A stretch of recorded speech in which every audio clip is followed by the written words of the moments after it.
Jessica Kumala Wongso dan Iwayan Mirna Salihim adalah seorang sahabat yang sangat akrab. Mereka kuliah di Australia dan lulus dalam waktu yang sama.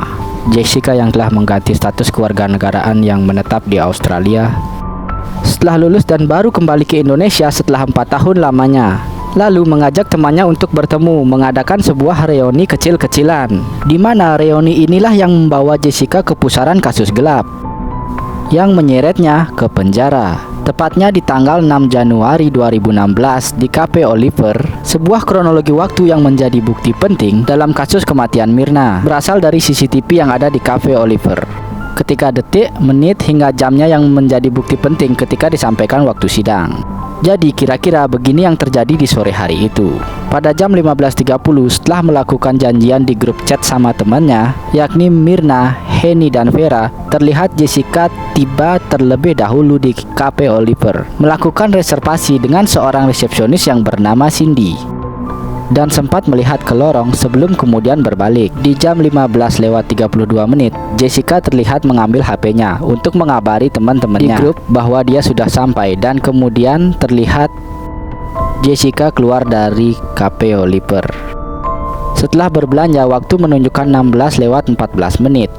Jessica kembali ke Cafe Oliver dengan membawa 3 paper bag. Di tangan kanan berbisi bingkisan untuk teman-temannya dan membawa tasnya di tangan kiri. Dia diantarkan ke meja nomor 54. Resepsionis itu kemudian kembali membawa buku menu. Tercatat di CCTV bahwa itu adalah jam 16:15.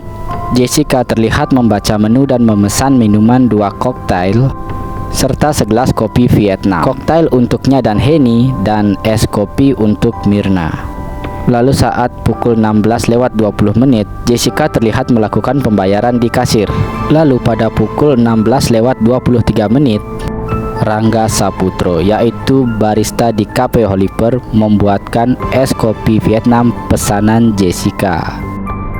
Kemudian di jam 16:24, Agus Triyono, yaitu pelayan di Cafe Oliver, mengantarkan pesanan Jessica ke meja nomor 54. Meletakkan tisu, gelas berisi serbuk kopi, sedotan, dan kemudian menuangkan air panas. Setelah itu baru minuman milik Mirna yang datang. Disusul kemudian koktail untuk Jessica dan Henny.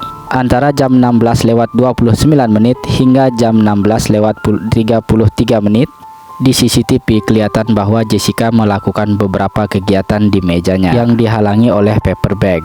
Tidak ada orang lain yang melihat di sekitar itu tentang apa yang dia lakukan, hingga kemudian Jessica meletakkan kopi Mirna di ujung meja.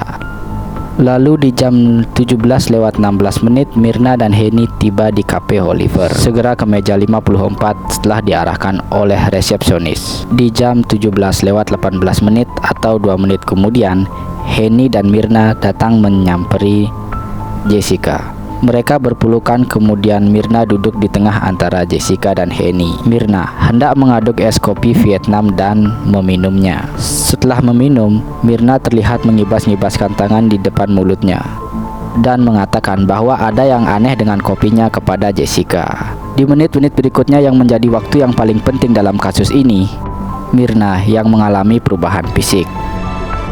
Lalu di jam 17:19, Mirna terlihat lemas dan bersandar ke kursi. Jessica pun segera meninggalkan meja untuk memanggil pegawai kafe. Pada pukul 17:20, Jessica kembali ke meja menghampiri Mirna, yang sudah tidak sadarkan diri setelah kejang-kejang, sesak napas dan mulutnya berbusa. Di jam 17:21, seorang pria datang membawa air mineral dan seorang pelayan wanita yang mengangkat gelas kopi yang kemungkinan berisi sianida.